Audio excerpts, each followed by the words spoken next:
Bismillahirrahmanirrahim. Assalamualaikum warahmatullahi wabarakatuh.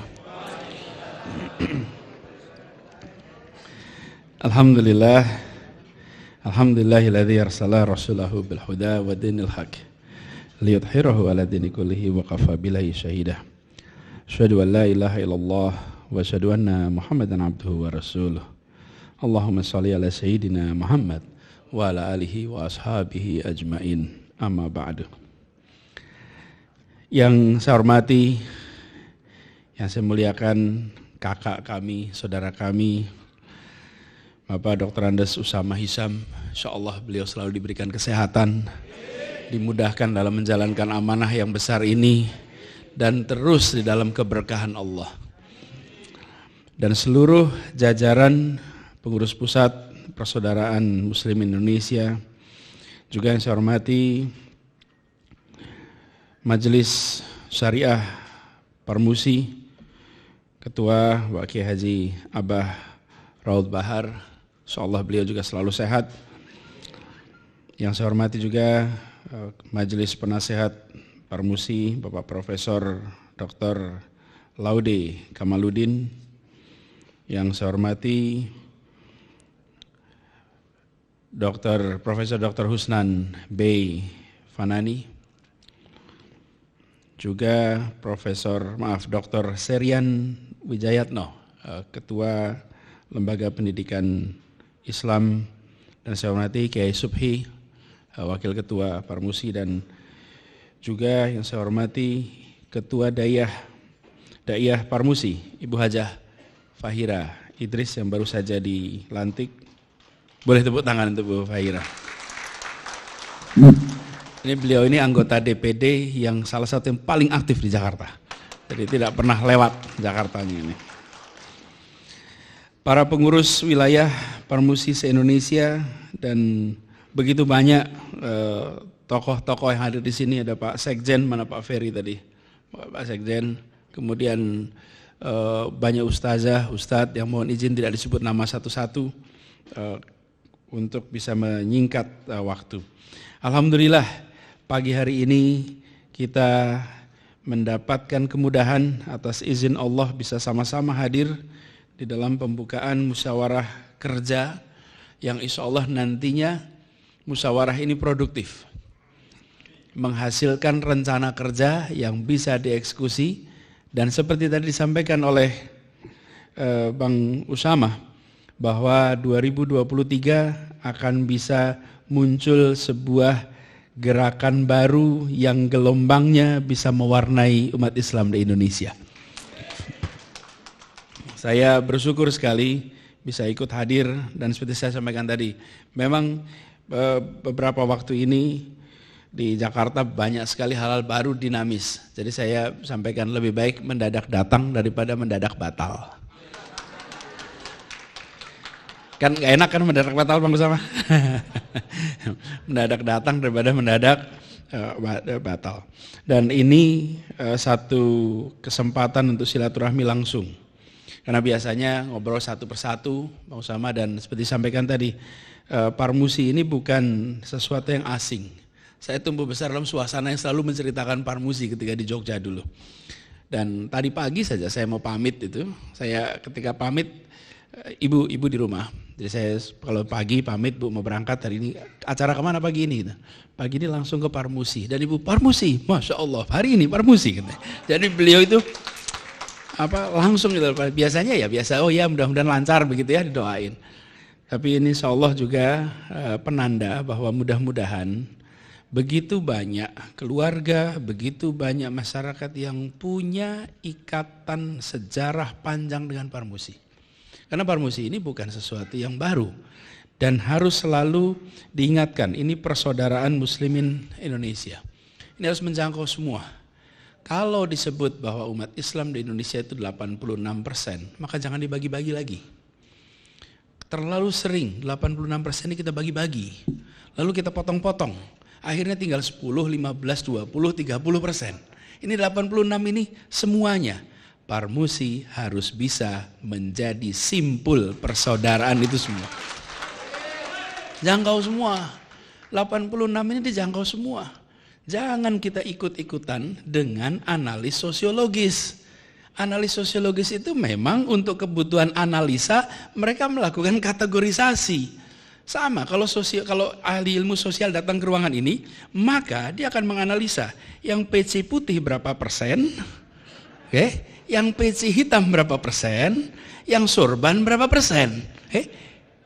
Untuk kebutuhan apa? Untuk kebutuhan analisa dibagi. Nanti terlihat ini distribusi meja berdasarkan warna PC gitu. Lalu nanti distribusi meja berdasarkan warna hijabnya, warna kerudungnya. Bapak Ibu sekalian, biarlah itu urusan para analis ilmu sosial.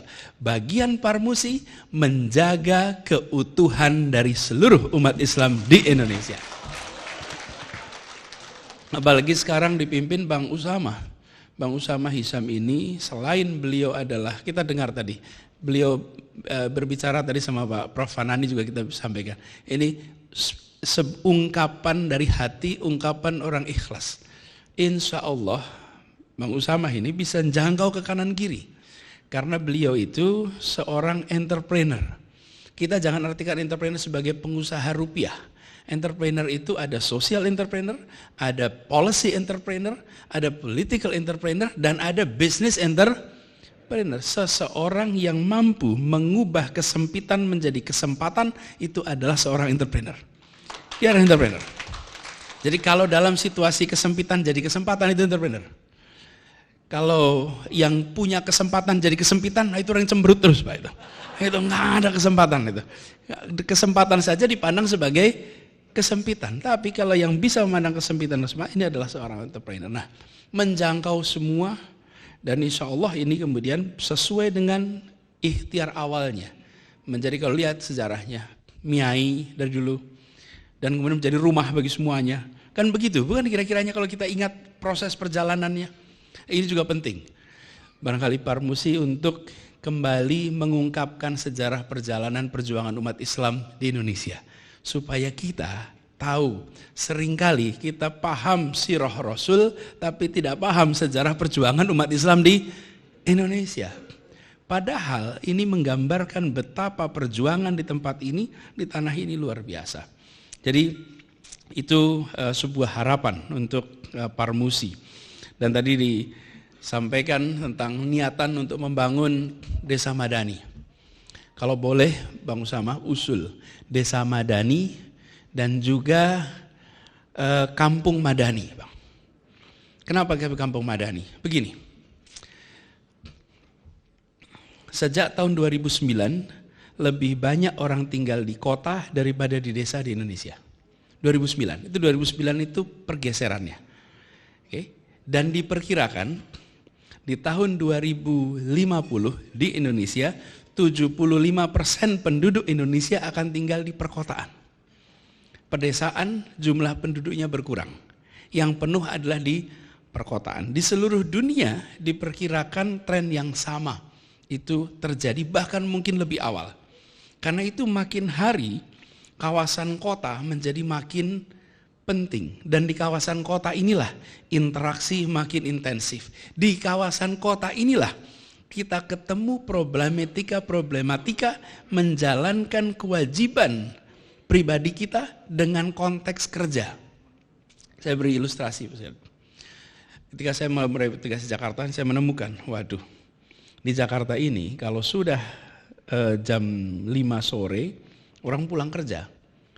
Salah satu masalahnya di kendaraan umum, mereka kehilangan waktu maghrib. Pilihannya adalah tunggu maghrib baru pulang, atau pulangnya diawalkan. Pilihan ketiga di jamak. Hilang itu maghribnya di jalan. Saya beri contoh, problematika ini. Kita semua terbiasa titipkan anak ikut kegiatan di masjid. Di mana? Dulu waktu di kampung. Ini di sini ada kakak saya ini Mas Mursalin. Mas Mursalin kita di Jogja itu dulu ketika saya bertetangga dengan beliau. Mas Mursalin, nah ini boleh nih. Ini Mas Mursalin ini kita sekampung, tetanggaan, satu gang. Beliau membina juga adik-adiknya di sana. Itu kami ini kalau sudah kegiatan keseharian, masjid itu menjadi tempat untuk orang tua bersama-sama menitipkan anaknya di situ. Menitipkan bukan dalam artian penitipan anak, tapi proses pendidikannya dikerjakan di dalam sekitar masjid. Bimbingan, apalagi kalau bulan puasa, itu anak-anak itu dari asar sampai habis taraweh gak pulang, di masjid saja. Itu ketika kita berada di dalam setting sosiologis yang berbeda. Sekarang kita masuk kawasan kota yang makin hari makin banyak tuntutannya. Ini memerlukan jawaban. Jadi saya ingin mendukung sekali yang dikerjakan oleh Parmusi, Bang Usama, dan insya Allah nanti Jakarta ikut fasilitasi untuk Desa Madani ini. Nah, tepuk tangannya ditahan sampai kejadian. Tepuk tangan sampai kejadian. Tapi insya Allah nanti kejadian Bang Usama. Ini kejadian Bang Usama. Insya Allah kejadian. Direkam pula kan di sini. Jadi nanti tapi saya membayangkan desa Madani dan juga kawasan urban, kampung Madani. Walaupun kampung itu juga desa dan kota, tapi punya asosiasi urban. Urban ini penting dan sesungguhnya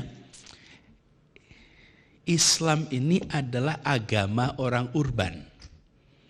Datangnya, turunnya di Mekah, yang merupakan itu kawasan urbannya Jazirah Arab.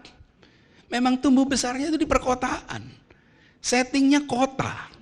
Dengan struktur masyarakat kota. Kemudian ketika pindah ke Yathrib, ke Madinah, di sana pun menjadi sebuah pemerintahan kota. Kota. Karena itu kita sekarang jangan menjadi yang dipinggirkan di kota. Kita harus bisa menjadi pusat untuk kota-kota kita. Karena sesungguhnya Islam ini tumbuh besar di dalam setting perkotaan. Beda dengan kawasan Badui yang itu di kawasan pedesaan, ini beda sekali. Strukturnya, prosesnya, kegiatan dakwahnya. Nah, kami berharap nantinya ini bisa ditumbuhkan. Insya Allah kita fasilitasi di Jakarta dan harapannya nanti begini. Kalau boleh, berencananya besar, mulainya kecil, kerjakannya sekarang. Kira-kira begitu. Besar rencananya, kecil mulainya, kerjakan sekarang. Yang susah itu kan rencana kecil, rencananya kecil, mulainya besar, kejadiannya nggak jadi-jadi, repot itu. Kita balik gitu, jangan, kita mulai dengan yang kecil lalu kerjakan. Jauh lebih besar untuk nanti, mudah untuk berkembang. Dan ini kebetulan ada Pak Dr. Serian, ini kita menyangkut juga pendidikan, ini kita harus perhatikan.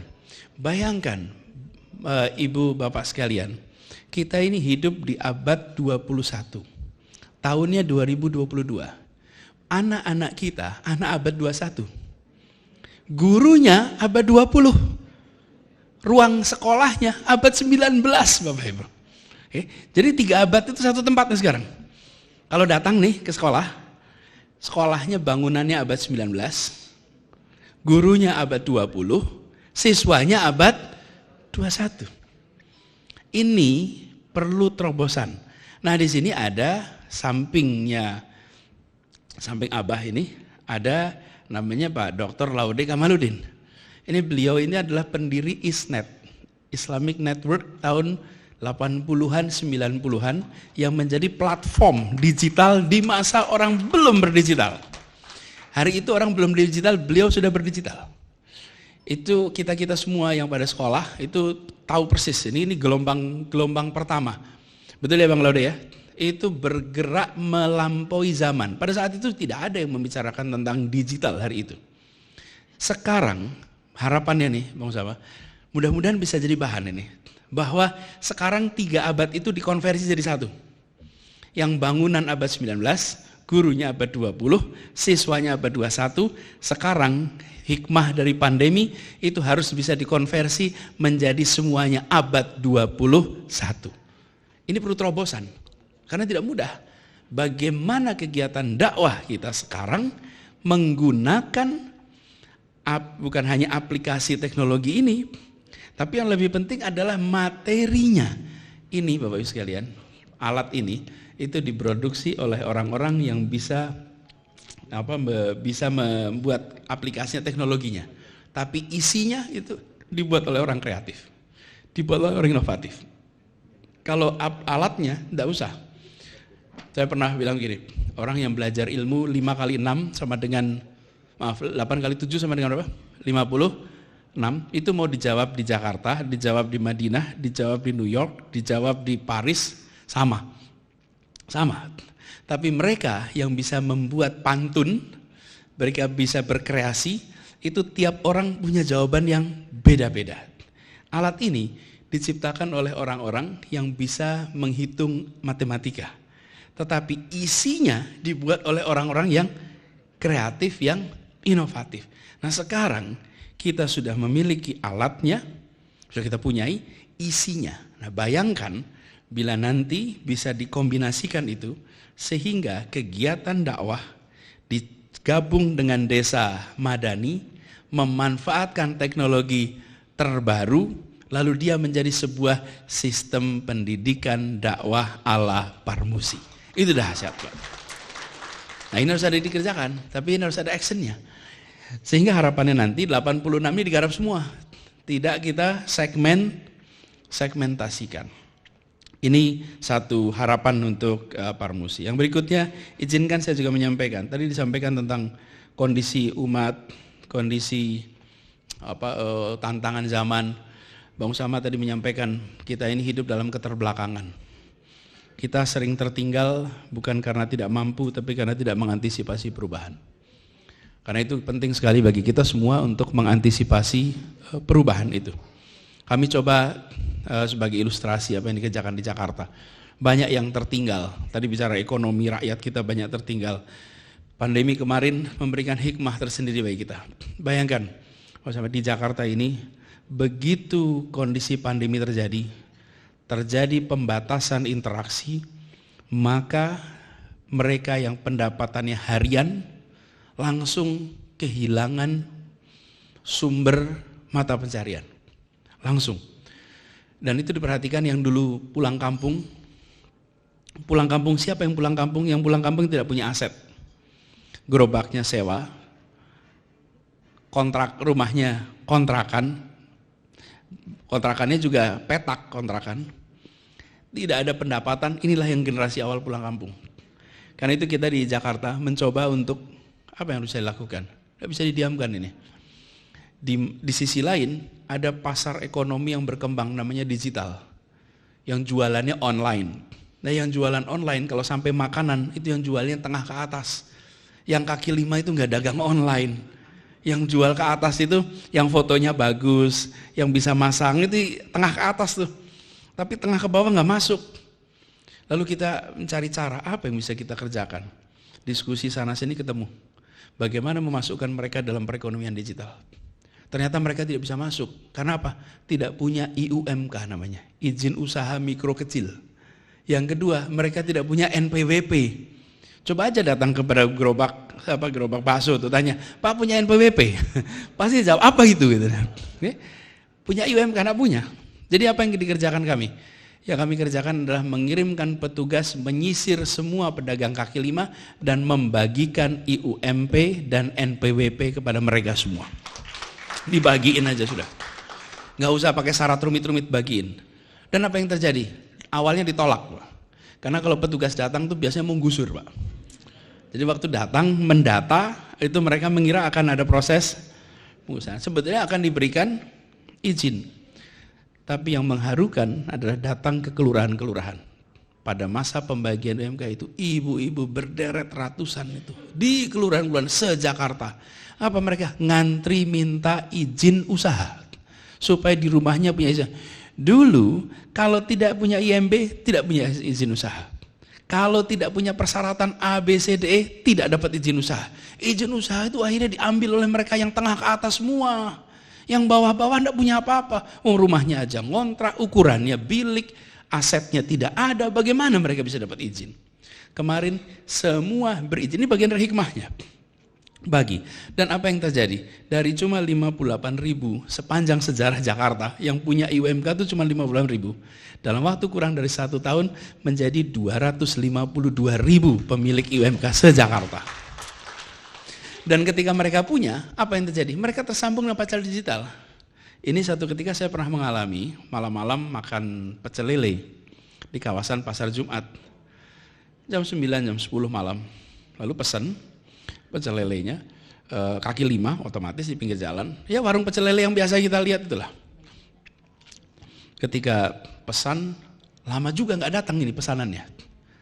Jadi akhirnya saya minta tolong sama tim saya, asisten tolong ditanyain ini kok makanannya nggak kunjung datang gitu. Lalu si pemiliknya mendatangi, maaf Pak Gub, minta maaf Pak Gub. Ini Pak, antrian pesanan online-nya banyak gitu. Jadi di samping saya itu ada ojek-ojek banyak. Saya mengira itu pangkalan ojek. Kan biasa ojek nongkrong banyak. Ternyata ojek itu nungguin pesanan. Karena itu dia pesanan. Jadi lokasinya pinggir jalan, statusnya kaki 5, ordernya online. Kan saya tanya kenapa? Iya, terus dia cerita sudah punya IUMK, sudah punya NPWP, sehingga dia masuk di dalam pasar digital. Ini tidak terlihat di permukaan dan dijamin gak ada koran manapun yang memberitakan soal ini. Nggak ada, nggak ada.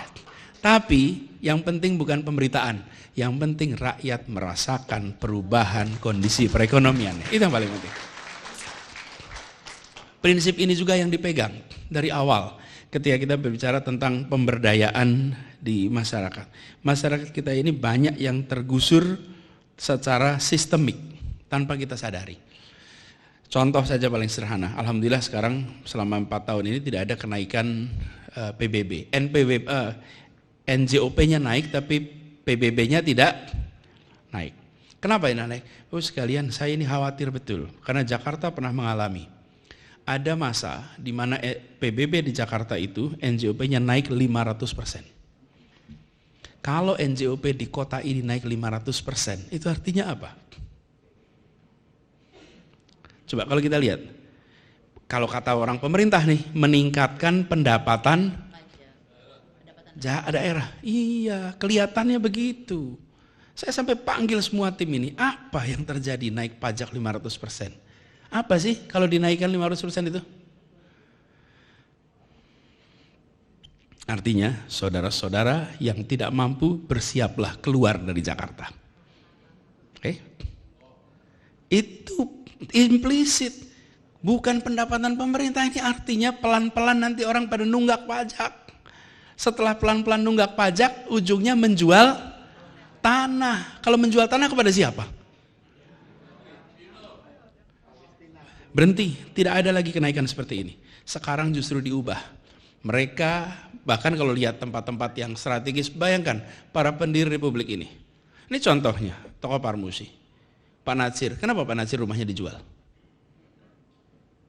Kenapa Haji Adam Malik rumahnya dijual?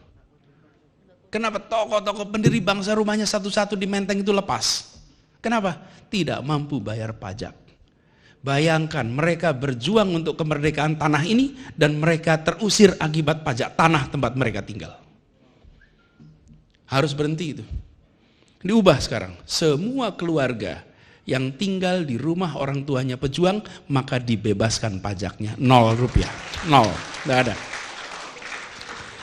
Semua guru di Jakarta, guru pajaknya 0 rupiah. Tidak ada bayar pajak. Di Jakarta tidak ada guru bayar pajak. Ustadz, guru tidak ada bayar pajak. Orang berjasa untuk republik ini semua tidak bayar pajak. Dan masyarakat pajaknya ditahan. Kenapa? Karena pajak bumi dan bangunan itu adalah instrumen menentukan siapa tinggal di mana, Bapak Ibu sekalian. Kita tidak ingin kota ini secara tidak sadar kita biarkan satu-satu yang di bawah itu dipindahin. Dengan cara pajaknya ditinggikan. Ini namanya systemic intervention. Intervensi secara sistem yang tanpa disadari menggusur. Dan semua pensiunan di Jakarta pajaknya 0, tidak ada pajak. Mereka sepanjang hidupnya mengabdi untuk republik, di ujung hidupnya terusir dari tanah tempat mereka tinggal. Kelapa Gading, di belakang Kelapa Gading ini Bang Sama ada komplek pegawai DKI. Mereka itu beli tanah di sana tahun 70-an. Katanya dulu jin buang anak di sana. Tapi sekarang nggak boleh nyebut kata jin buang anak, Pak. Nanti bisa diproses kita nanti ya. Jadi di Kelapa Gading itu ada komplek di belakangnya. Apa yang terjadi? Hari ini Kelapa Gading menjadi kawasan yang sangat maju berkembang. Tanahnya harganya tinggi, PBB-nya naiknya tinggi. Apa yang terjadi? Pensiunan pegawai DKI satu persatu menjual tanahnya. Nah, kita menyaksikan ini seperti fenomena biasa. Wah, jangan. Ini sekali tanah lepas, dia tidak akan pernah bisa kembali lagi. Sekali lepas tidak pernah kembali lagi. Pengambil alihan tanah itu terjadi kalau perang saja. Begitu perangnya, pemenang perang itu menentukan status tanah. Tapi kalau tidak ada perang, maka legal itu sekali menjadi milik si A, seumur menjadi si A. Saya ingat seorang pengusaha sangat terkenal di Jakarta yang memberikan nasihat. Nasihat dia itu pada seluruh jajarannya. Dia pesan begini, tidak boleh jual tanah. Namanya siapa? Bapak Ciputra. Bapak Ciputra itu memberikan pesan, seluruh jajarannya hanya boleh beli tanah, tidak boleh jual tanah. Sekali dibeli, dipakai terus. Nah, kita, negara, membiarkan menciptakan pasar jual beli ini. Tergeser satu-satu. Jadi sekalian, ketika kita bicara tentang membangun masyarakat, ya ada intervensi untuk mensejahterakan, tapi harus ada urusan struktural yang dibereskan. Karena struktural nggak dibereskan, kekalahan itu akan terjadi terus-menerus. Hanya karena kita tidak memikirkan struktur legal, struktur policy. Ini yang sering saya sampaikan bahwa ketika kita mengambil kebijakan, perhatikan siapa dapat apa, berapa besar, kapan, di mana. Bukan sekedar kebijakan ini dianggap, oh ini kelihatannya efisien. Bukan. Apakah menghasilkan keadilan atau tidak? Kata itulah yang kita pegang satu-satu. Sama seperti ketika kami mencoba untuk membangun ruang ketiga. Ruang pertama itu di rumah, ruang kedua itu tempat kerja, ruang ketiga itu ruang bersama. Ruang bersama di Jakarta ini, Pak, tanpa kita sadari, itu tersegmentasi kelasnya. Kenapa? Karena yang menyediakan ruang ketiga itu swasta. Swasta itu kalau bikin ruang ketiga pasti pakai segmentasi. Bikin hotel pakai segmentasi. Bikin media saja, coba bakal media. Tapi menentukan, mau targetnya A, B, C, D, kan begitu. Apa yang muncul? Masyarakat kita itu terkotak-kotak. Kita menggaungkan persatuan, tapi kita membiarkan ruang bersamanya terkotak-kotak. Kalau boleh saya ingatkan, kita berada di Jakarta bagian utara. Kalau di bagian pusat itu ada Bundaran HI. Di Bundaran HI itu ada 3 mall di situ. Satu namanya Plaza Indonesia, satu namanya Grand Indonesia, satu namanya Tamrin City. Ini ibu-ibu. Ibu-ibu nih, ya. Yang ke Tamrin City nggak masuk Plaza Indonesia.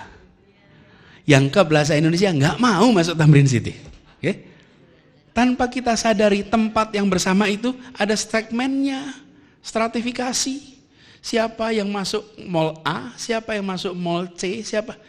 Ini ruang ketiga kita dipisah-pisahkan. Nggak tergabung.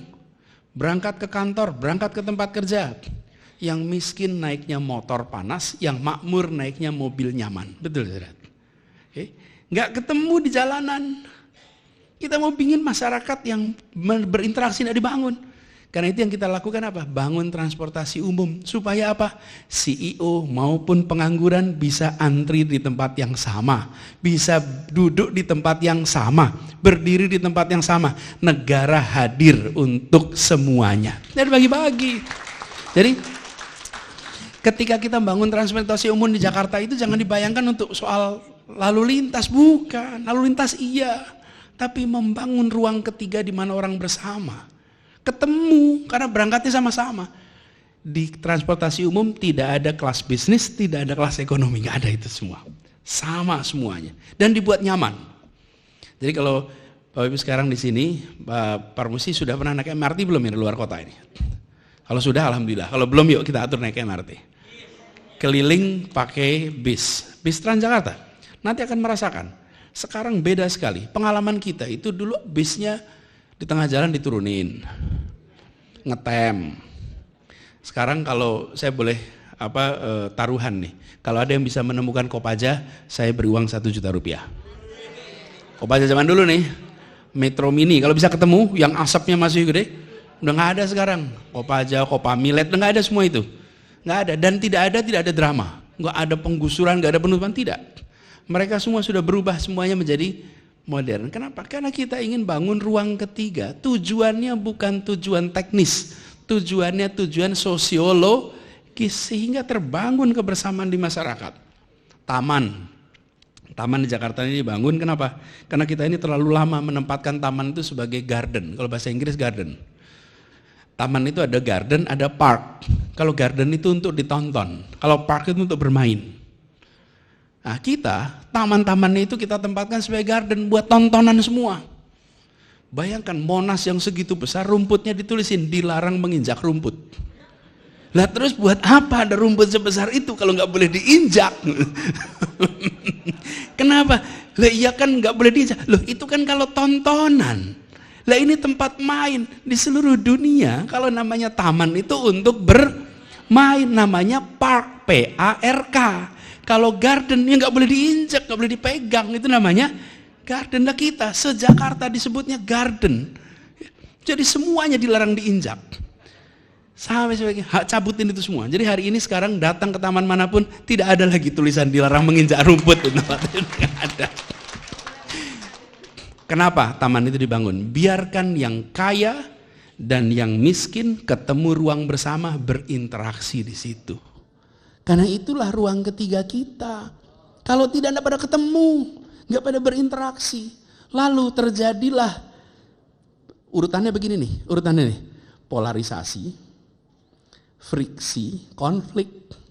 Kenapa polarisasi? Karena negara tidak menyiapkan unifikasi. Karena itu terpolarisasi, yang satu ke sana, satu ke sini, nggak pernah sudah ketemu nih.